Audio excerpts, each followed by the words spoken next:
uharamu wa ubaguzi katika Uislamu, ikiwa tunazungumzia kuna kitu kinaitwa xenophobia, ubaguzi wa kikanda kwa maana ya nchi kwa nchi, mkoa kwa mkoa, lakini pia tunazungumzia ubaguzi kwa maana ya racism, ubaguzi wa rangi katika Uislamu. Yote haya tutayaeleza kwa mujibu wa Uislamu kadri Allah Subhanahu wa Ta'ala atakapotuwezesha. Tumechagua kulielezea somo hili leo kwa sababu ya ujeti wa matukio ambayo yanaendelea, yalikuwa yanatokea na yametokea na yanaendelea kutokea duniani katika hii nzima ya ubaguzi. Na Uislamu umekuja kuondosha kitu kinaitwa ubaguzi. Kabla ya Mtume sallallahu alayhi wa alihi wasallam hajaja, kulikuwa na ubaguzi wa watu kubaguana kimakabila, kwamba kabila fulani lilikuwa lenyewe ndio kabila tukufu zaidi kuliko ni kabila lingine, bali kabila fulani lilikuwa linaonekana lina nguvu kuliko ni kabila lingine, na wale ambao waliokuwa wanaonekana wana nguvu walikuwa wakiwaonea yale makabila ambayo yalionekana hayana nguvu.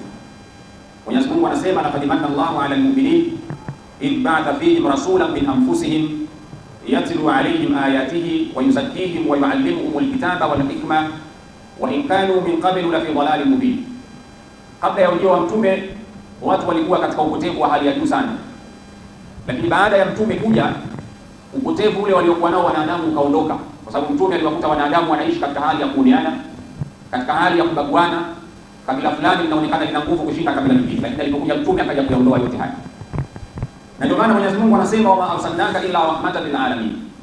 Mtume ameletwa katika ulimwengu kuja kuwa ni rahma kwa ulimwengu mzima. Yaani ulimwengu ulipata rahma kwa sababu ya Mtume kuja duniani.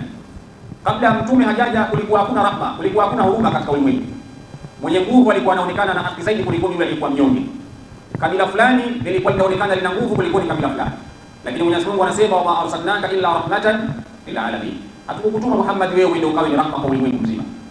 Kwa hiyo Mtume alikuja kuondosha ubaguzi wa kila aina katika ulimwengu. Dhana ya ubaguzi ni kitendo ambacho Uislamu umekuja kukipinga kupitia Qur'ani na kupitia Bwana Mtume Muhammad sallallahu alayhi wa alihi wasallam. Na ndio utaona ni dini ambayo imekuja kuwaunganisha watu mahala pamoja, bali haikuja kuwabagua watu kwa makabila yao, kwa rangi yao, kwa vyovyote vile. Ndio maana leo ukienda China, ukienda Marekani, ukienda Uingereza, ukienda nchi yoyote, unaweza kwenda kuingia ukafanya ibada na ukaondoka na mkaelewana. Yaani lugha inayotumika kwenye ibada ni lugha moja. Uislamu unakuja kuwaunganisha watu, sio kuwagawa watu. Uislamu haukuja kuwagawa watu kimakabila, kwamba ukienda kanisa fulani au ukienda msikiti fulani utakuta wanaswali kwa lugha fulani. Uislamu umekuja kuwaunganisha watu, kwamba hata ukienda China, Allahu Akbar ni ile ile. Hakuna mtu anayeswalisha kwa lugha nyingine tofauti na hiyo. Hapana. Hii inaonyesha kwamba Uislamu umekuja kuwaunganisha watu kupitia Bwana Mtume Muhammad sallallahu alayhi wa alihi wasallam. Na inawezekana mtu akajiuliza, kwa nini Mwenyezi Mungu ameumba makabila? Kwa nini Mwenyezi Mungu ameumba mataifa mbalimbali? Yeye huo haukuwa ubaguzi. Mwenyezi Mungu alikuwa anaweza kuumba dunia nzima wote tukawa Waarabu. Mwenyezi Mungu alikuwa anaweza hivi. Bali Mwenyezi Mungu alikuwa anaweza akaumba dunia nzima wote tukawa weusi. Mwenyezi Mungu alikuwa anaweza hivi. Lakini kwa nini Mwenyezi Mungu kaumba wale wa China, wale Waarabu, wale wazungu, hao wa Tanzania, wale ukienda wa Rwanda, wale wa Ethiopia, na kimuonekano ukiwatazama unaona ni tofauti? Sasa haina maana kwa Mwenyezi Mungu hapa alikuwa anaonyesha ubaguzi kwa kuumba watu katika hali tofauti tofauti.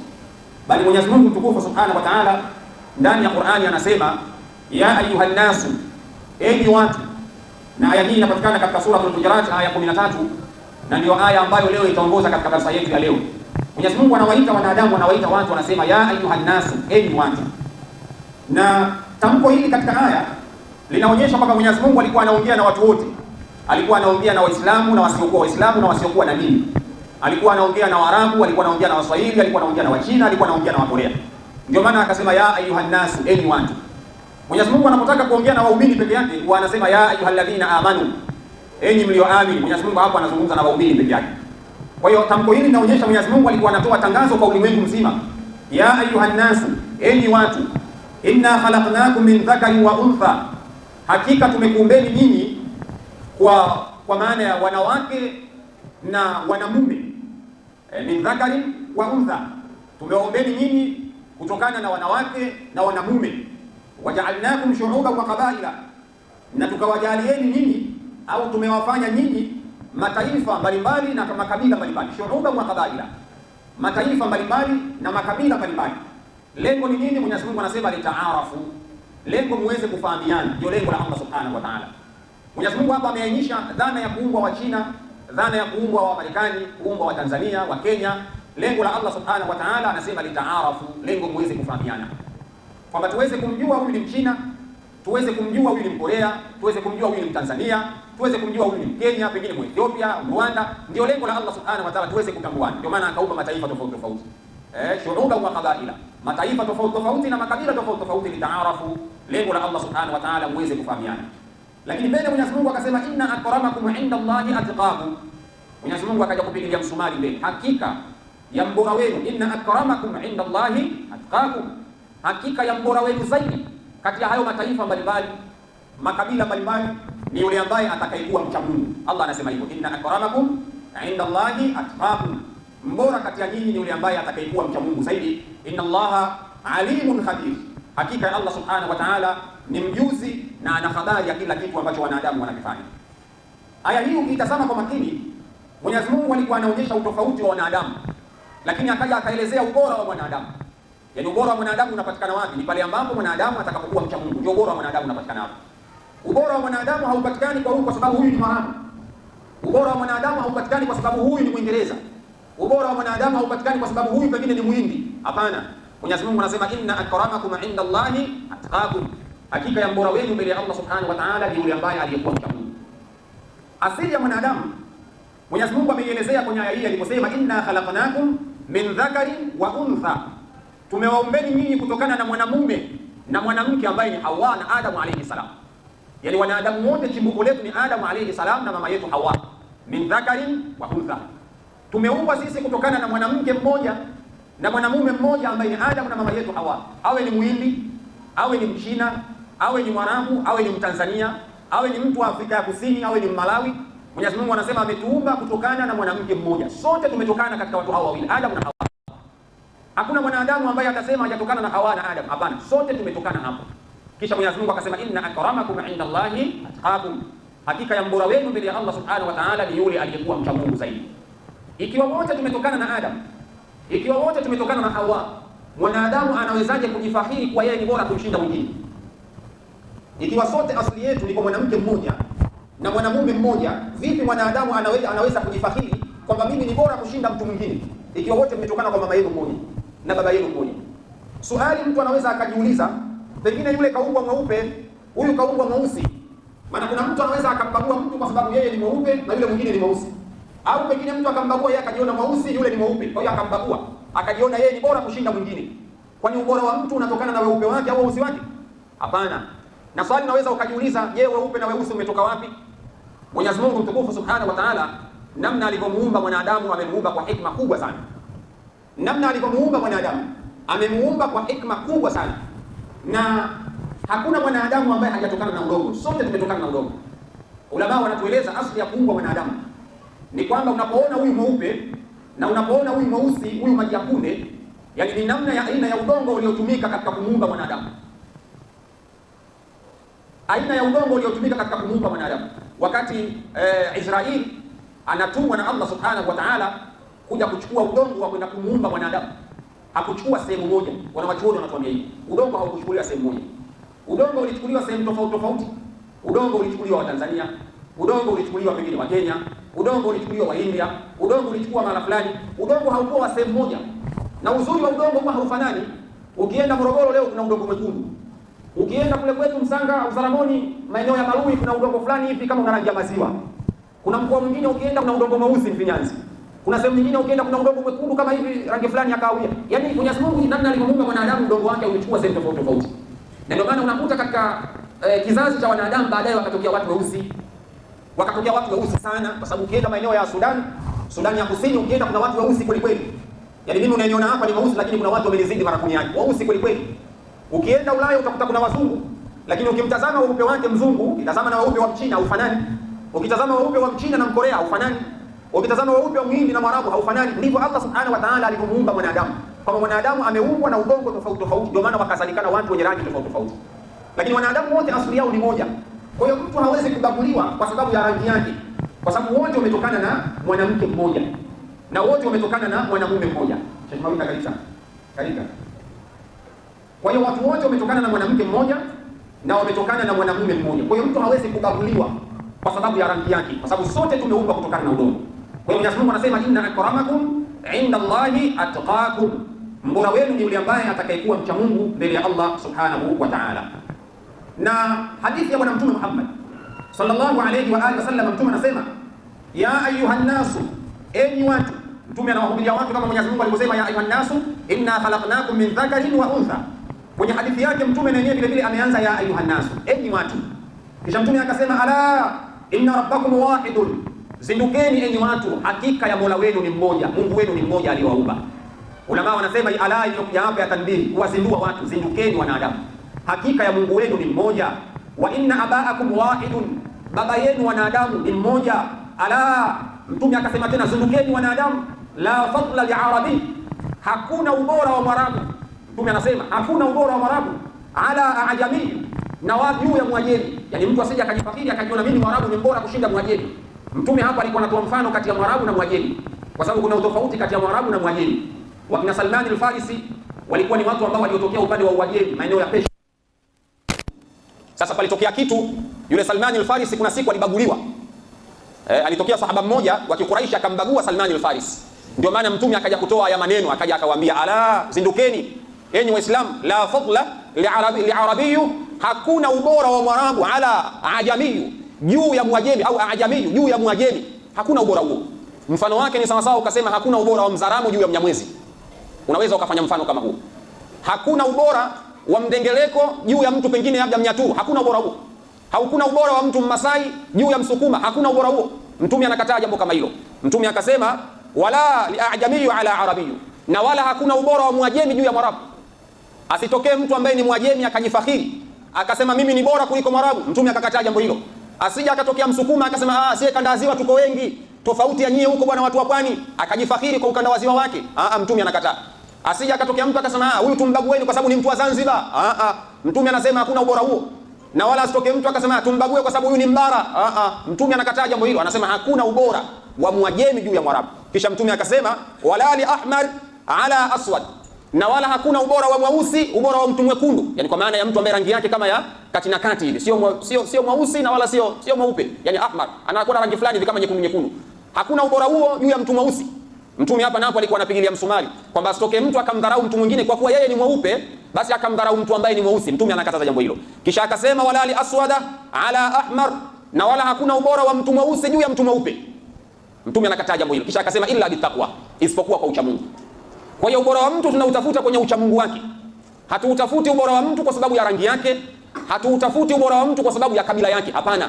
Mtume sallallahu alayhi wa alihi wasallama amekataza jambo hilo, akasema inna abaakum wahid, baba yenu nyinyi ni mmoja. Baba yetu ni mmoja, Adamu alayhi salam. Hakuna mtu ambaye anaweza akajifakhiri hapa akasema mimi nina baba mwingine tofauti na Adam. Hakuna mtu anaweza akasema hivyo. Sasa ikiwa baba yetu ni mmoja, Mtume akasema hakuna anayeweza kujiona bora kumshinda mtu mwingine. Lazima kila Muislamu alitambue hili kwenye akili yake, asije akajifakhiri kwa rangi yake. Na namna Mwenyezi Mungu alivyomuumba mwanadamu, Mwenyezi Mungu anasema ndani ya Qur'an, laqad khalaqna al-insana fi ahsani taqwim. Kwa hakika laqad khalaqna al-insana, ulama wanasema ikija herufi ya qad katika ibara yoyote, katika sentensi yoyote na mbele yake ikaja fi'il madhi, maana yake tufidu tahqiq. Mwenyezi Mungu hapa anaonyesha msisitizo kwamba laqad khalaqna al-insana fi ahsani taqwim. Kwa hakika tumemuumba mwanadamu katika umbile lilokuwa bora zaidi. Yani mwanadamu unayemuona mkono mmoja ana, huyo ni bora. Unayemuona huyu ni mweusi, huyo ni bora kwa Allah subhanahu wa ta'ala. Unayemuona mlemavu wa macho ni bora. Yani as long as ni mwanadamu. As long as ni mwanadamu. Mwenyezi Mungu anasema laqad khalaqna al-insana fi ahsani taqwim. Tumemuumba mwanadamu katika umbile lilokuwa bora zaidi. Ukitafuta kiumbe ambaye ameumbwa kwenye ubora wa hali ya juu, hakuna kiumbe aliyeumbwa kwenye ubora wa hali ya juu kumshinda mwanadamu. Tausi rangi zake anavutia, anang'aa ukimuona. Lakini juu ya uzuri wake Tausi hakuumbwa kwa uzuri huo kumshinda mwanadamu. Mwanadamu hata awe na sura mbaya, bado mbele ya Allah subhanahu wa ta'ala yule ni bora. Na ubora wa mwanadamu namna alivyoumbwa mwanadamu, ubora wake na thamani yake, hakuna kiumbe anayefikia thamani ama ubora wa mwanadamu. Hakuna kiumbe aliyeumbwa kwa ubora na thamani ya kumshinda mwanadamu. Hakuna.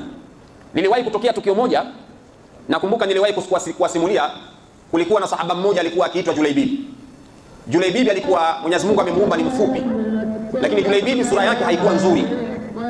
Sura yake haikuwa nzuri, radhiallahu anhu, Mwenyezi Mungu amwende radhi.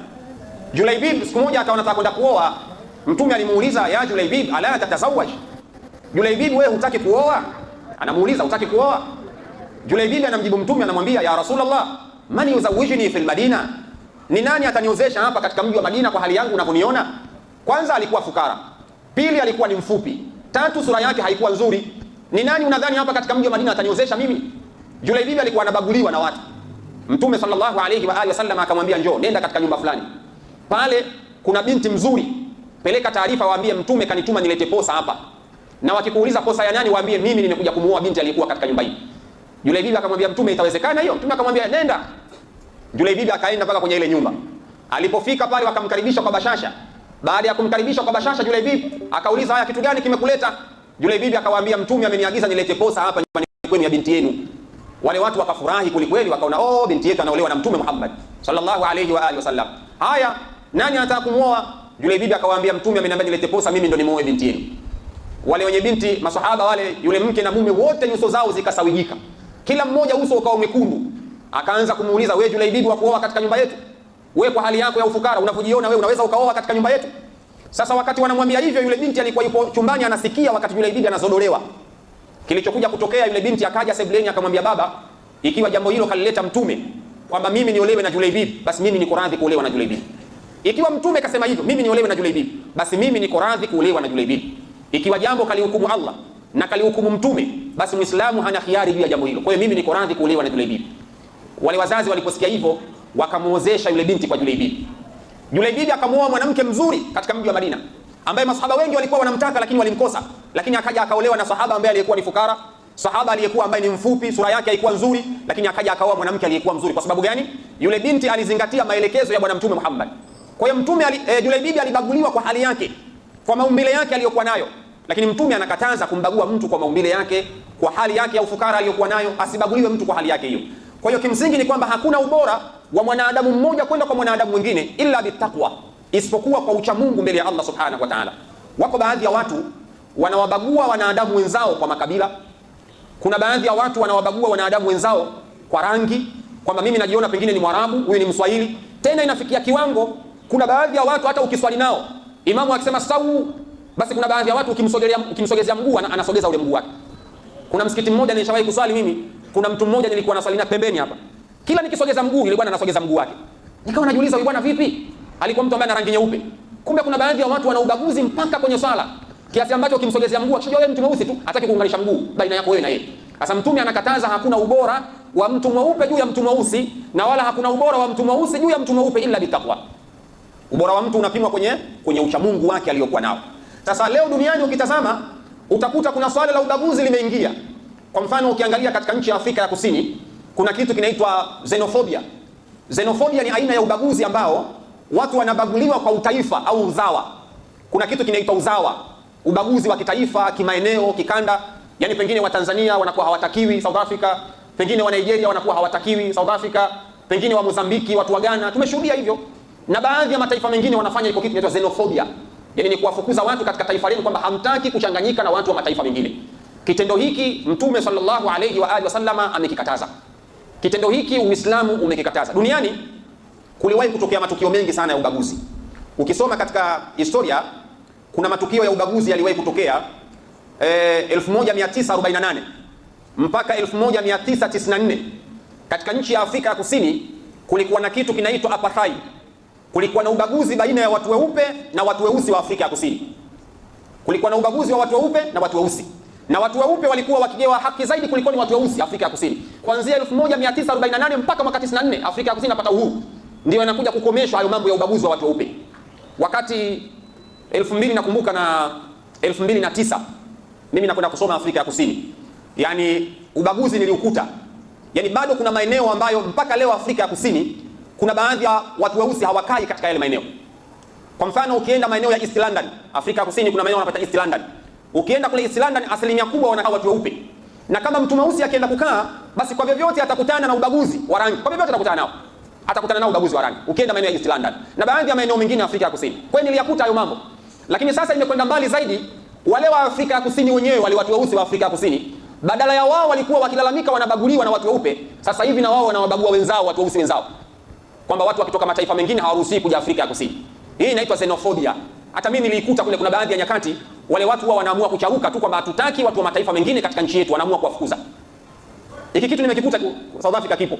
Sasa moja ya kitu ambacho Mandela alikwenda nacho katika nchi ya Afrika ya Kusini baada ya kupata uhuru 1994, ukisoma kwenye kile kitabu cha The Long Walk to Freedom ambacho Mandela amekiandika, moja ya kitu ambacho alikiandika Mandela ni kwamba tuna kila sababu ya kuunganisha umoja wetu bila ya kumbagua mtu kwa rangi yake, bila ya kumbagua mtu kwa kabila lake, bila ya kumbagua mtu kwa utaifa wake.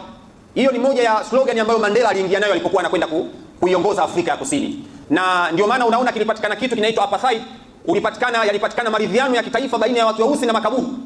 Iliundwa kamati maalum ya maridhiano ikiongozwa na mtu mmoja alikuwa akiitwa Desmond Tutu. Askofu mmoja na bishop mmoja kule Afrika ya Kusini ana heshima kubwa sana. Ndio aliendesha ile kamati ya maridhiano baina ya makaburu na watu weusi wa Afrika ya Kusini. Na mwisho wa siku wakaridhiana, wakawa wanaishi mahala pamoja wa Afrika ya Kusini. Sasa baadaye ile dhambi ikawa inaendelea, watu weusi sasa wanaanza kuwabagua watu weusi wenzao. Sasa Uislamu unakataza kile kitu, kubaguana kwa mataifa ama kiukanda. Kwamba bwana, hapa watu wa aina fulani hawaruhusiwi kuja hapa katika taifa letu. Uislamu unakataza jambo kama lile. Sasa kinachowakosi kwa mfano Afrika ya Kusini ni kwa sababu ya dini. Dini imekuwa, ile imani ya dini imekuwa ni ndogo sana. Imani ya dini South Africa imekuwa ni ndogo sana. Yaani 100% ya wakazi wa Afrika ya Kusini 98% ni watu ambao wa dini nyingine. Yaani 2% tu ndio Waislamu katika nchi ya Afrika ya Kusini. Kwa hiyo watu wengi sana wamekosa ile imani ya kumjua Allah Subhanahu wa Ta'ala. Unajua mtu akimuelewa Allah Subhanahu wa Ta'ala anakuwa hawezi kumbagua mtu kwa rangi yake wala ukabila wala ukanda wala kwa nchi, hawezi kumbagua. Kwa sababu anaelewa Mwenyezi Mungu anasema inna akramakum inda Allahi atqakum. Hawezi kumbagua mtu. Kwa hiyo kinachowakosa Afrika ya Kusini ni ile imani ya dini wamekuwa hawana. Ndio maana unakuta wanaanza kuwabagua watu weusi wenzao. Kwamba wewe unatoka Tanzania hatukutaki. Wewe unatoka Ghana hatukutaki. Wewe Nigeria hatukutaki. Wewe wapi hatukutaki. Ile ni ukosefu wa imani ya dini. Kwa hiyo Uislamu unapinga kitu kama kile. Ukisoma katika historia Marekani kulikuwa na ubaguzi vile vile baina ya watu weupe na watu weusi. Wenyewe walikuwa wanaita Jim Crow laws. Ukisoma katika historia utakuta kitu kama hiko. Watu weusi walikuwa wanabaguliwa katika taifa la Marekani. Yaani ukisoma katika historia watu kama wakina Martin Luther King walianzisha harakati mbalimbali za kukomboa uhuru wa watu weusi katika taifa la Marekani. Watu wakina Martin Luther King ni wanaharakati ambao walikuja katika taifa la Marekani kuja kutafuta uhuru wa watu weusi, na wanaharakati wengine wengi walikuja na harakati nyingi ziliendeshwa katika taifa la Marekani. Lakini miaka hiyo kulikuwa na ubaguzi wa rangi kiasi ambacho mtu mweusi ilikuwa hairuhusiwi kukaa mtaa mmoja na mtu mweupe, ilikuwa hairuhusiwi. Kuna baadhi ya maeneo ambapo watu weusi ndio walikuwa wanakaa, lakini kuna maeneo uruhusiwi. Na kuna baadhi ya nchi mpaka leo ukienda Ulaya kuna mitaa ambayo watu weusi hawaruhusiwi kukaa. Upo ubaguzi. Sio kwa kiwango kikubwa kama mwanzo, lakini mpaka leo kuna baadhi ya nchi ubaguzi upo. Bali kuna baadhi ya maeneo tunaweza kuona kama Italy, kama Ujerumani, kuna watu wanafanywa ubaguzi wa rangi. Tunaita racism. Hii ni aina ya ubaguzi wa rangi ambayo Mtume sallallahu alayhi wa alihi wasallama ameikataza, kwamba hakuna ubora wa mtu mweupe juu ya mtu mweusi na wala hakuna ubora wa mtu mweusi juu ya mtu mweupe. Mtume akakataza ila bitaqwa. Lakini utakuta kuna baadhi ya nyakati mchezaji mpira anaushiwa gandarandizi. Tumeshuhudia wakina Vinicius, nyinyi mnamjua Vinicius nyinyi. Yeye anacheka, anamjua Vinicius. Watu kama kina Vinicius tumeshuhudia wakifanywa ubaguzi wa rangi. Wakina Samuel Eto'o tumeona wakifanywa ubaguzi wa rangi. Tumeona wakina mchezaji gani wa Barcelona sasa hivi yule? Nani? Lamine Yamal. Huyo mnamjua Lakini ingekuwa sala mathematics hapa kila mmoja angeanza kukimbia. Lamine Yamal. Kwa hiyo yule naye tumeona ubaguzi wa rangi. Kwa hiyo kuna kitu kinaitwa racism, ubaguzi wa rangi ambao unaendelea katika nchi za Ulaya. Sasa kitu kile Mtume sallallahu alayhi wa alihi wasallam amekikataza, kwamba asibaguliwe mtu kwa rangi yake. Kwa kuwa huyu ni mweusi abaguliwe au kwa kuwa huyu ni mweupe abaguliwe. La, ni kitu ambacho Mtume sallallahu alayhi wa alihi wasallam amekikataza. Nchi kama Rwanda 1994 Rwanda genocide. Mauaji ya kimbari ya Rwanda, tumeshuhudia mauaji ya kimbari ya Rwanda. Ni ubaguzi wa kikabila baina ya Wahutu na Watusi. Wahutu na Watusi walibaguana wao kwa wao. Rwanda 1994 Rwanda genocide. Ukisoma katika historia utakuta more than 1 million people killed. Zaidi ya watu milioni 1 waliuawa 1994 Rwanda genocide. Kwa nini? Ulikuwa ni ubaguzi wa kikabila. Huyu Mhutu, huyu Mtusi, wakauana wenyewe kwa wenyewe. Na sababu ilikuwa ni ndogo tu. Inaonekana watu fulani wanapewa bora zaidi kuliko watu wengine. Watu wakaanza kupublish baadhi kwenye vyombo vya habari. Unajua watu fulani wanapendelewa. Watu fulani hivi, watu fulani hivi. Mwisho wa siku moja kuna Mhutu mmoja akasimama kwenye media akawaita Watusi cockroach. Akawaita kuwa mende. Alafu akatangaza kuanzia leo akionekana Mtusi yoyote barabarani kata kichwa. Na Watusi nao wakatangaza akionekana Mhutu yoyote barabarani kata kichwa. Watu wakaanza kubaguana kwa ukabila. Ilitokea Rwanda 1994 Rwanda genocide hiyo. Na kilichosababisha ilikuwa kitu kidogo tu. Watu walikaa wakatengeneza chuki kupitia vyombo vya habari. Na ile chuki ikaenea. Kama unavyoona sasa hivi hapa Tanzania, Sheikh Mawinda, kuna vyombo vya habari vinatumika wakati mwingine kuchochea baadhi ya mambo. Na ile jambo inatakiwa serikali iwe makini sana. Yaani kuna media huwa zinaanzishwa kimkakati kwa ajili ya kuchochea baadhi ya mambo fulani fulani. Kuna podcast zinaanzishwa, lengo ni kuchochea baadhi ya habari fulani fulani. Utakuta kuna podcast moja Sheikh Mawinda inaanzishwa, kisha wanaalikwa viongozi fulani fulani wastaafu wale waliopita serikalini. Kisha wakishaalikwa kwenye ile podcast, anawekwa pale kisha anaanza kuulizwa maswali. Yale maswali yanakuwa ni ya kimkakati. Yale maswali yanakuwa ni maswali ya kiuchokozi ya kimkakati. bali imefikia kiwango wale viongozi na wenyewe pia wanakuwa wanatumika kuchochea baadhi ya mambo. Wale viongozi wale wanakuwa wanatumika kuchochea baadhi ya mambo. Inafikia kiwango mpaka wakati mwingine wanatoa siri za nchi. Unajua ukishakuwa kiongozi wa serikali unaapa kulinda siri ya serikali. Kwa hiyo hata ukiitwa kwenye media kuna baadhi ya vitu huwezi kuviongea. Lakini kuna podcast zinaanzishwa kisha wanaitwa wale viongozi wanaanza kuulizwa baadhi ya maswali fulani ya kimkakati. Kisha ule kiongozi anaanza kutoa siri za serikali. Tulifanya hivi, ilikuwa hivi, ilikaa hivi. Kumbe lengo ni kuchochea baadhi ya mambo fulani. Kwa hiyo umakini mkubwa sana unahitajika kwenye hizi media, kwa sababu Rwanda ilisababishwa na media. Alienda mtusi mmoja akakaa kwenye media akawaita kule wale wengine wa Wahutu kwamba cockroach. Mwisho wa siku akaanza kupigana wenyewe kwa wenyewe wakauana. Kwa hiyo umakini unahitajika sana kwenye uchochezi, hasa kwenye upande wa media. Kwa hiyo ilitokea Rwanda 1994 Rwanda genocide. Lakini Ujerumani vile vile. Ukiangalia historia ya Holocaust ile ya Hitler anaua Mayahudi. Wakati Hitler anaua Wayahudi, ilikuwa ni katika moja ya mauaji mabaya sana. Holocaust ukisoma katika historia ni katika moja ya mauaji yaliyowahi kutokea duniani mabaya sana. Kwa hiyo ukisoma kwenye historia kuna matukio mengi. India ilishawahi kukabiliwa na migogoro ya ubaguzi vile vile. Mpaka leo India kuna baadhi ya maeneo kuna ubaguzi huko unaendelea. Kwa hiyo kuna maeneo mengi duniani ilishawahi kutokea ubaguzi na watu wakauana sana. Kwa hiyo Uislamu umekuja kupinga kitu kinaitwa ubaguzi wa rangi, ubaguzi wa kikanda, ubaguzi wa kikabila. Uislamu umekuja kupinga. Sasa usistaajabu leo mtu akaanza kumbagua mtu kwa sababu katoka Zanzibar. Mtu akamba huyu bwana Mzanzibari tumbague. Uislamu haufundishi kitu kama hiko. Inna ja'alnakum shu'uban wa qabaila litaarafu. Lengo la Allah subhanahu wa ta'ala ni kufahamiana. Huyo kaumbwa Mzanzibari, huyo kaumbwa Mtanganyika, yule kaumbwa Makonde, yule kaumbwa mtu wa Mozambiki. Litaarafu ndio lengo la Allah subhanahu wa ta'ala. Lakini asibaguliwe mtu kwa sababu katoka mahala fulani. Uislamu unakataza. Wakati wa Mtume sallallahu alayhi wa alihi wasallama kulikuwa na masahaba masahaba wengi waliotoka katika mataifa mengine. Kwa mfano, kulikuwa na sahaba alikuwa akiitwa Salman al-Farisi. Alitoka upande wa Uajemi ambapo leo tunasema ni Iran, ambayo ilikuwa ni katika dola ya Persian Empire. Salman al-Farisi alitokea kule, alikuwa ni katika moja masahaba wa bwana Mtume Muhammad sallallahu alayhi wa alihi wasallam. Tena Mtume aliwahi kumtolea mfano siku moja ya kwamba itafika mahala nguvu ya Uislamu itatokea upande huu, akimwelekeza kidole Salman al-Farisi ambaye alikuwa ni Muajemi. Salman al-Farisi, Mtume alimwelekeza kwamba itafika mahala nguvu ya Uislamu huko tunapokwenda itatoka upande huu. Mtume akimwelekeza kidole Salman al-Farisi. Salman al-Farisi hakuwa Mwarabu, lakini hakubaguliwa eti kwa sababu ni Muajemi. Mtume hakumbagua Salman al-Farisi, wala masahaba hawakumbagua Salman al-Farisi. Bali ukisoma kwenye historia kuna sahaba mwingine alikuwa akiitwa Bilal ibn Rabah. Alikuwa ni mtu mweusi. Bilal ibn Rabah alikuwa ni mtu mweusi, lakini Mtume hakumbagua kwa sababu ya weusi wake, kwa sababu Mtume ameletwa ulimwenguni kuwa ni rahma kwa ulimwengu mzima bila ya kubagua. Wama arsalnaka illa rahmatan lil alamin. Mtume tumekutuma wewe katika ulimwengu mzima uende kuwa rahma, ulimwengu mzima uwe ni huruma, kwa sababu watu walikuwa wamepotea. Sasa watu weusi walikuwa wakichukuliwa kama ni watumwa, walikuwa wakipelekwa katika baadhi ya nchi, wakienda Marekani, wakienda katika baadhi ya maeneo mengine. Leo watu wamepindua historia tu, wanaeleza kwamba Waarabu ndio wameanzisha historia ya utumwa, which is not true. Yani ni vile tu watu wanaamua kutengeneza propaganda, kuwachafua baadhi ya watu wa aina fulani kwa sababu tu wanajua kwamba dini ya Uislamu imetokea wapi. Kwa hiyo wakati fulani wanaamua kuwachafua tu watu. Lakini ukisoma kuna watu walikuja huku kuanza utumwa kabla ya Waarabu hawajaja. Huko Afrika Mashariki ya Kati huko walikuja watu kuanzisha utumwa kabla ya Waarabu hawajaja huko. Kwani kina Vasco da Gama ndio walianza kuja kabla ya Waarabu? Kina Vasco da Gama ndio walianza kuchukua watu kupeleka utumwani kabla ya Waarabu? Kwa nini leo ionekane kuwa walianzisha utumwa walikuwa ni Waarabu? Tafsiri yake ni kwamba wakati fulani ukitaka kumuua paka mpe jina baya. Kwa hiyo wanaeleza duniani kwamba biashara ya utumwa imeletwa na Waarabu, lakini kina Vasco da Gama hawataji. Yaani kina Vasco da Gama wanaonekana walileta dini huku, ila Waarabu ndio walileta kuja kuchukua watumwa, which is not true. Historia hii inapotoshwa. Aloanza kuja kuchukua watumwa na biashara ya utumwa Afrika Mashariki ni Vasco da Gama. Japokuwa ni biashara ambayo ilikuwa inaendelea Ulaya na nchi za Asia na nchi za Hijaz, ilikuwepo tangu, lakini Mtume alikuja kuikomesha hii biashara. Na Mtume alikuja kuondosha hii. Ndio maana unaona Bilali ni katika mmoja wa masahaba waliokombolewa kwa fedha nyingi, na Abu Bakr Siddiq radhiallahu anhu alimkomboa kwa fedha nyingi Bilali baada ya kuingia katika Uislamu, na akakataa kumkana bwana Mtume Muhammad, akawa anapata adhabu kali na yule bwana wake aliyekuwa anamiliki. Ikafikia mahala Abu Bakr akatoa pesa nyingi kwenda kumgomboa Bilal ibn Rabah. Abu Bakr alitoa pesa nyingi kwenda kumgomboa Bilal ibn Rabah. Na toka hapo Bilal akawa yuko huru, bali Mtume akamfanya kuwa ndio muadhini wake. Tazama hiyo vilonzo na maajabu. Mtume akamfanya Bilal kuwa ndio muadhini wake.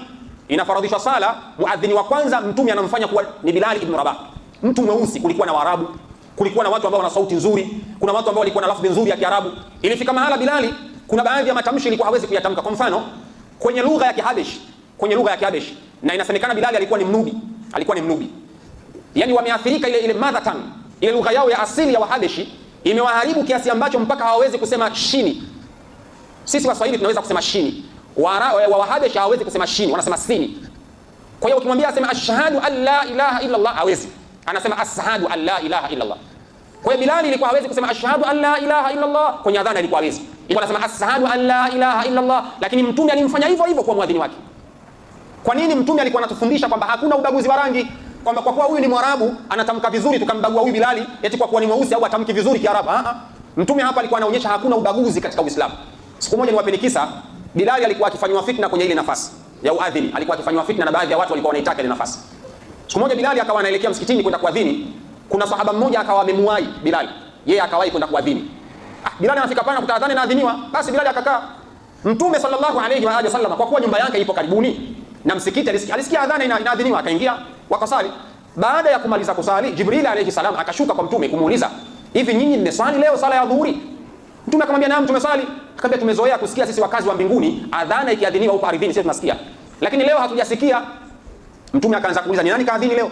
Akatokea mtu mmoja akasema mimi nimeadhini. Mtume akamwambia kwa nini hajaadhini Bilali? Bilali alikuwa amechelewa. Aliyokuwa Bilali alikuwa hajachelewa. Jibril akamwambia mtume, basi ndio maana tulikuwa tujasikia adhana, kwa sababu tunaisikia adhana ya Bilali ikiadhiniwa duniani. Kwa hiyo unaweza kuona fadhila ya Bilal, ubora wa Bilali aliyokuwa nao, juu ya kwamba alikuwa mtu mweusi, lakini adhana yake ilikuwa inasikika mpaka mbinguni. Bali Bilali ndio mwanadamu ambaye alikuwa akitembea, ile miguu yake hashash, miguu yake zile hatua zake, ilikuwa akitembea duniani, ilikuwa anaonekana anatembea peponi. Kwa sababu mtume alipokuwa amekwenda katika safari yake Isra wal Mi'raj, alipokuwa amekwenda kutembelea katika pepo, anapitishwa katika pepo, katika moto, alipokwenda peponi akawa anasikia miguu ya mtu anatembea. Akamuuliza Jibril, nani huyo? Akamwambia huyu ni Bilali, anatembea ardhini, miguu yake inatembea peponi. Tazama, Bilali alikuwa ni mtu mweusi, lakini bado alikuwa ni mtu ambaye ana ubora mkubwa mbele ya Allah subhanahu wa ta'ala, na bali ni sahaba aliyepata fadhila kubwa kwa yale ambayo aliyokuwa anayafanya. Alikuwa ndio muadhini wa bwana mtume Muhammad sallallahu alayhi wa alihi wasallam, bali ndio sahaba ambaye Bilal, mtu mweusi, ndio sahaba ambaye aliyekuwa mtume anamuota mara kwa mara. Yani ilikuwa mtume anamjia Bilali katika ndoto mara kwa mara. Unajua, baada ya kifo cha mtume sallallahu alayhi wa alihi wasallam kutokea pale katika mji wa Madina, kuna baadhi ya masahaba waliondoka kwa huzuni tu ya kuhuzunika, sio kwa maana waliamua kuondoka, pengine huzuni yao ilikuwa ni kubwa. Yani kila wakikaa wanafikiria mtume tulikuwa tunakaa naye hapa, mtume alikuwa akitufundisha hapa, mtume tulikuwa tukienda naye hivi. Zao zilikuwa haziondoki katika mioyo. Kuna wengine wakaamua kuhama. Ndio baadhi ya ulama wanasema hata sababu ya kifo cha Saidina Abubakar haifu baada ya kifo cha mtume, kwa sababu Abubakar alipata ugonjwa wa vidonda vya tumbo.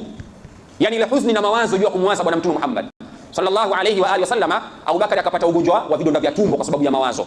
Ilikuwa inafika hatua bila Abubakar alikuwa anawaza mpaka ikawa inafikia hatua nyongo inatapika. Nyongo inatapika. Na ilikuwa inafika mahala masahaba wanasimulia, wanasema harufu ya mdomo wake Abubakar ilikuwa inasikika kama vile maini yanaungua. Yani nyongo ilikuwa inatapika mpaka yale maini kama vile yanaungua. Harufu ikawa inatoka mdomoni. Yani mawazo aliyokuwa nayo Abubakar Siddiq juu ya bwana mtume Muhammad. Haikuchukua muda mrefu akafariki. Bilal akaamua kuhama, akahamia Sham. Alipokuwa amekwenda Sham, Bilal akakaa kule, mtume akamjia katika ndoto kwamba mbona umenihama muda mrefu hujaja kunizuru kwenye kaburi langu? Bilal anafunga safari, anatoka kule Sham anakuja kumzuru mtume Madina. Anafika pale Madina, wajukuu wake mtume Hassan na Hussein wanamuomba Bilali apande kwenye kinara kwenda kuadhini. Bilali anakataa kuadhini. Wakamuomba tena Hassan na Hussein, akakubali Bilali kwenda kuadhini. Bilali anapanda kwenda kuadhini, mji mzima wa Madina ukaangua vilio. Watu wakaanza kutoka mashariki, magharibi, kila mmoja akawa anakuja analia. Wengine wanasema mtume kafufuka, kwa sababu wakaanza kuikumbuka sauti ya Bilali. Walikuwa wanajua Bilali akiadhini mtume anaingia msikitini. Sasa walipoisikia sauti ya Bilali wakawa wanajiuliza mtume kafufuka. Watu wakawa wanakuja, msikiti wa mtume ukajaa. Bilali alipokuwa ameona wamejaa msikitini akashindwa kuendelea na adhana. Kilio kwikwi mpaka anaanguka chini akiwa anamkumbuka bwana mtume Muhammad sallallahu alayhi wa alihi wasallam. Kwa hiyo ni sahaba aliyepata sharafu kubwa juu ya rangi yake ya weusi, lakini mtume alimpa ubora mkubwa kuonyesha kwamba hakuna ubaguzi katika Uislamu. Ukiingia msikitini, mkienda kupanga swafu, ukimkuta mtu anakubagua, anasogeza mguu, huyo bado imani yake haipo sawa sawa. Huyo mtu imani yake haipo sawa sawa. Na hili ninalisema, kuna baadhi ya watu wana tabia hiyo katika misikiti. Kuna baadhi ya watu wana tabia hiyo.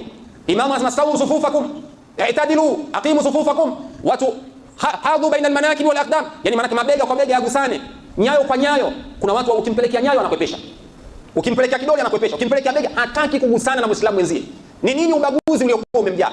Huyo mtu imani yake haipo sawa sawa. Inna akramakum inda Allahi atqakum, ubora wa mtu unapimwa kwenye ucha Mungu. Wewe una ucha Mungu gani mpaka unafikia kiwango cha kumwagwa mwenzio kwa rangi yake, kwa ukabila, kwa utaifa bora? Nani kasema Uislamu unazingatia hivyo? Uislamu unazingatia muadhini alayhi wa alihi wasallam. Kama Uislamu ungekuwa unazingatia mimi mzawa sehemu fulani, au Abubakar asingekuwa khalifa wa Uislamu, kwa sababu wale walihama kutoka Makka wakamia Madina.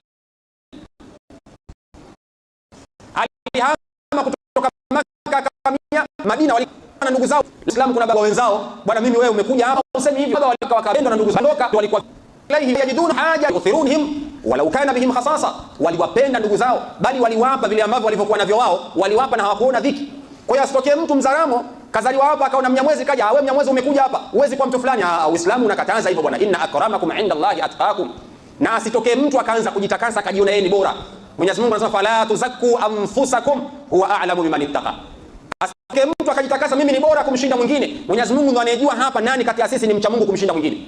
Mwenyezi Mungu ndo anajua katika hilo, kati ya sisi hapa ni nani kamshinda mwingine mcha Mungu, wala hakuna sababu ya kuweza kubaguana. Bali kulikuwa na sahaba alikuwa akitwa Suhaibu Ar-Rumi, alitoka Rome. Suhaibu Ar-Rumi alitoka Rome, alikuwa ni sahaba bwana Mtume Muhammad, katokea huko lakini hakubaguliwa na masahaba. Lakini kulikuwa na sahaba alikuwa akitwa Wahshi. Wahshi, mnamfahamu yule Wahshi ambaye alimpiga mshale Hamza, ambaye ni ammi yake na bwana Mtume Muhammad.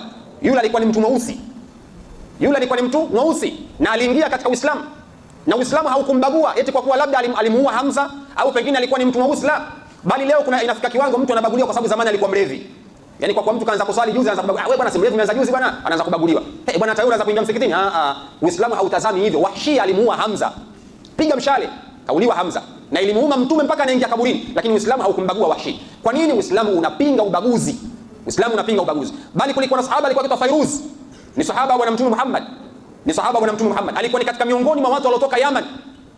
Uislamu haukumbagua. Kwamba wewe katoka sehemu fulani, Uislamu haukumbagua. Kwa hiyo ukisoma katika historia, Uislamu umekuja kumkomboa mwanadamu juu ya ubaguzi. Dunia imejaa ubaguzi, lakini Uislamu umekuja kuelekeza ya kwamba hakuna ubaguzi katika Uislamu.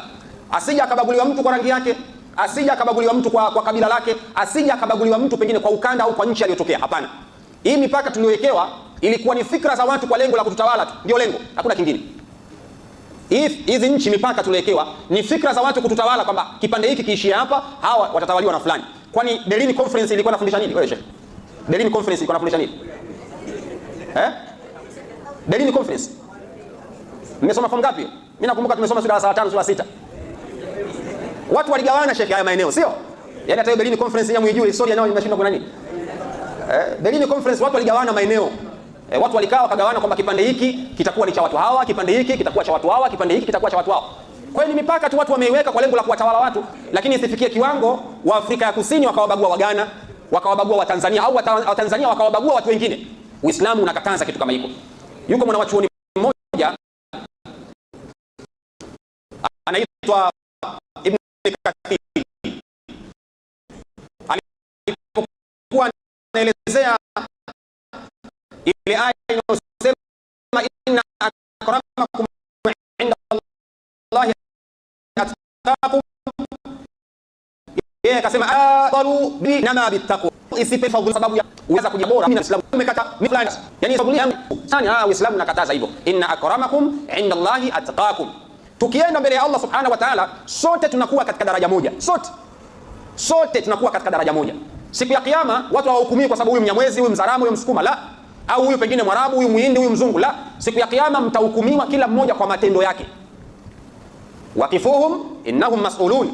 Mwenyezi Mungu anasema wasimamisheni hao, hakika leo ni wenye kuuliza. Sio Waarabu wasimamisheni hapa Waarabu, wasimamisheni hapa Waswahili, wasimamisheni hapa Wahindi. Wakifuhum innahum mas'ulun, maana yake wote tasimamishwa, tutaulizwa. Pale hakuna kubaguliwa mbele ya Allah subhanahu wa ta'ala. Bali ukitaka kulijua hikma ya Allah subhanahu wa ta'ala kwamba amepinga ubaguzi, tazama katika ibada ya hija, waliokwenda kutekeleza ibada ya hija hivi karibuni. Watu wakienda Mina yaum tarwiya mwezi 8, wanakwenda kulala Mina, wote wanakwenda kulala chini. Hakuna huyu Mwarabu, huyu Muhindi analala kitanda, huyu pengine Mchina analala gorofa, hakuna. Wote sheria ni moja, wote wanalala chini. Mweusi, mweupe, mwekundu, rangi gani, wote. Mwenyezi Mungu hapa anaonyesha hikma ya kwamba wanadamu ni kitu kimoja. Wakitoka Arafa wakija kulala Muzdalifa, wanalala. Hakuna mtu kama jamani mwekeni gorofa, pale hakuna cha gorofa. Wote watalala chini. Ndio maana pale utamuona mtu rais, utamuona mfalme, utamuona mbunge, utamuona mkuu wa wilaya, wote wanalala chini wakiwa wamevaa shuka mbili. Mwenyezi Mungu hapa anaonyesha hakuna mbora mbele yenu illa bitaqwa, illa yule ambaye atakayekuwa ni mcha Mungu ndiye mbora mbele ya Allah subhanahu wa ta'ala. Na siku ya kiyama Mwenyezi Mungu anawazungumzia wale watakao kwenda kwake, sio kwa sababu ya ukabila, sio kwa sababu ya cheo, sio kwa sababu ya rangi, illa man ata Allah biqalbin salim. Yule ambaye atakayekwenda kwa Allah subhanahu wa ta'ala ana moyo uliokuwa, sio kwa sababu huyu Mwarabu, hapana, wala haikuwa hivyo. Sio kwa sababu huyu pengine ni mweusi, biqalbin salim, kwa maana amekwenda hali ya kuwa ana moyo uliokuwa sawa sawa. Kwa hiyo binadamu waache ubaguzi wa kubaguana.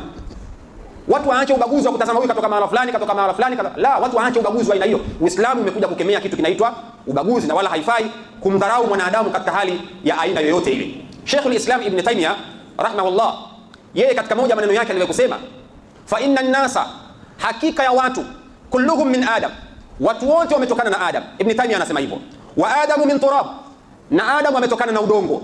Wa innama la yatafadhaluna bittaqwa wal a'mali salihah, na hakika haiwezekani kujifakharisha watu. Wa innama yatafadhaluna bittaqwa wal a'mali salihah, hawezi mtu kujifakhiri kwa chochote isipokuwa kwa matendo yake mazuri na ule uchamungu wake aliyokuwa nao. Yani ubora wa mtu upatikana kwa matendo yake mazuri na uchamungu wake aliyokuwa nao. Tukimwona mtu mchamungu, huyo ndio bora. Tukimwona mtu ana matendo mazuri zaidi, huyo ndio bora mbele ya Allah subhanahu wa ta'ala, lakini sio kwa sababu ya nasaba au kwa sababu ya kitu kingine chochote kile. Kitu kama hiko Uislamu umekuja kukataza. Hiyo kasumba imeenea mpaka kuna baadhi ya maeneo ukienda, kuna misikiti watu wamegawana. Msikiti huu wa Makonde, msikiti huu bwana wa Wazaramo, msikiti huu bwana wa Matumbi. Yani imefikia kiwango mpaka misikiti watu wanagawana kimakabila. Uislamu haukuja kufadhilisha kabila ya mtu. Hakuna ubora wa Mwajemi wala Mwarabu ila bitaqwa. Hakuna ubora wa Mzaramo wala ubora tu wa Makonde ila bitaqwa. Lakini imefikia kiwango mpaka misikiti watu wanagawana. Msikiti huu bwana wenyewe hapa ni wa rangi. Yani ukija hapa wewe Mzaramo uruhusi kwa imamu hapa. Imefikia kiwango hiko. Kuna baadhi ya misikiti ukienda wewe kama sio Mnyamwezi, huu imamu hapo. Nani kasema jamani habari hizi katika Uislamu? Ni nani kaleta habari hizi? Uislamu umekuja kukataza kuwabagua watu. Kikanda, kimakabila, kivyeo vyote vile, usimbague mtu. Bwana Mtume Muhammad sallallahu alaihi wasallam katika hadithi ya mwisho tumalize, anasema laisa minna. Mtume anasema sio katika sisi. Man daa ila asabiyya, yule ambaye ataanza kuita watu kwenye ukabila, yani anaanza kuwalingania watu kwenye ukabila. Mtume anasema sio katika sisi mtu huyo. Mtume anakukataa. Ikiwa unawaita watu bwana sio Wanyamwezi, sio Wasukuma, sio Wadigo, Mtume anawakataa. Laisa minna man daa ila asabiyya, sio katika sisi yule ambaye analingania watu katika ukabila. Na Mtume akasema walaisa minna man qatala ala asabiyya, na sio katika sisi yule ambaye anapigana kwa sababu ya ukabila, sio katika sisi. Ukimwona mtu anapigana kwa sababu ya ukabila, ukienda kwa mfano Sudan, kuna machafuko sasa hivi hapo, wanapigana, kuna makabila yanapigana yenyewe kwa wenyewe. Uislamu unakataza kitu kama hiko, kwamba sio katika sisi yule ambaye anapigana anaua mtu kwa sababu ya ukabila. Uislamu unakataza. Mtume akasema walaisa minna man mata ala asabiyya, sio katika sisi yule ambaye atakufa kwa sababu ya ukabila. Sio katika sisi yule ambaye atakufa kwa sababu ya ukabila, yani umekwenda kufa kwa sababu unapigania ukabila, sio katika sisi. Kwa hiyo Mtume amekukataa ukienda kujifakhiri ukaanza kuwaita watu, nyinyi Wanyamwezi njoni msali msikiti huu, nyinyi wa Makonde njoni. Mtume anasema sio katika sisi mtu huyo. Kwa hiyo neno ukabila halifai. Kupigana kwa sababu ya ukabila halifai. Kwenda kufa kwa sababu ya ukabila, Uislamu unakataa. Na ukifa maana yake Mtume amekukataa, umekufa nje ya Uislamu. Yani ufe ukiwa unapigania Uislamu, usiende kufa ukiwa unapigania ukabila. Uislamu umekataza kitu kama hiki. Kwa hiyo dunia leo imejaa kila aina ya ubaguzi na mambo kama hayo yanaendelea. Ukienda katika baadhi ya misikiti katika mji huu wa Dar es Salaam, kuna misikiti ukienda unaanza kuangaliwa mara mbili. Wewe umefuata nini? Mji huu wa Dar es Salaam kama mjatembea na mjaona, kuna misikiti ukienda unatazama usoni mara mbili, katokea wapi huyu? Yani ukionekana wewe huyo wapi huyo? Na kuna baadhi ya watu misikiti yao pia wamejitenga. Yani wanaamini misikiti wanasali watu wenye pesa tu. Nyie marofa misikiti ile tena msiende. Ukienda huyu katokea wapi huyu? Uislamu unakataza kuwanyanyapaa watu kwa kipato, kwa cheo, kwa rangi, kwa namna yoyote. Uislamu unakataza. Na ndio maana unaona katika moja ya falsafa Uislamu kuwataka watu wagusane miguu katika swala ni kuwaunganisha. Kuunganisha nyoyo zao ndio lengo la Uislamu. Uislamu kugusana mabega, kugusana nyayo. Lengo au falsafa iliyokuwepo ni kuwaunganisha Waislamu wawe kitu kimoja. Kwa hiyo watu wasibaguane kwa hali yoyote. Na wala Uislamu haujakuja kubagua watu kwa dini zao. Hili ndio la mwisho ninalowaeleza. Uislamu haujaja kumbagua mtu kwa dini yake. As long as hawakupigi vita, as long as hawakutoi katika nyumba yako, Uislamu unakutaka uishi vizuri hata na asiyekuwa Muislamu. Yaani usije ukambagua mtu ukasema huyu Mkristo. Uislamu haujakutaka umbague hivyo. Bali wewe kuwa mfano mwema kwa yule umlingania ingie katika Uislamu. Ndio maana unaona wale wasiokuwa Waislamu waliingia katika Uislamu kwa sababu ya akhlaki ya Bwana Mtume Muhammad. Yaani Mtume alikuwa akiwalingania wale kivitendo, alikuwa anawaita wale kivitendo na walimpenda Mtume kwa tabia zake, wakajikuta wanaingia katika Uislamu. Kwa hiyo wewe ukianza kueneza chuki kwa asiyekuwa Muislamu, unamfanya yule auchukie Uislamu. Kumbe ilipaswa wewe umlinganie yule aingie katika Uislamu. Ndio maana siku moja lilikuwa linapita jeneza la Yahudi mmoja. Mtume akawaamrisha masahaba wasimame. Waliposimama masahaba wakamwambia, lakini Mtume innahu yahudiyu, yule ni Yahudi Mtume. Mtume akamwambia, alaysa nafsan, kwani ile sio nafsi?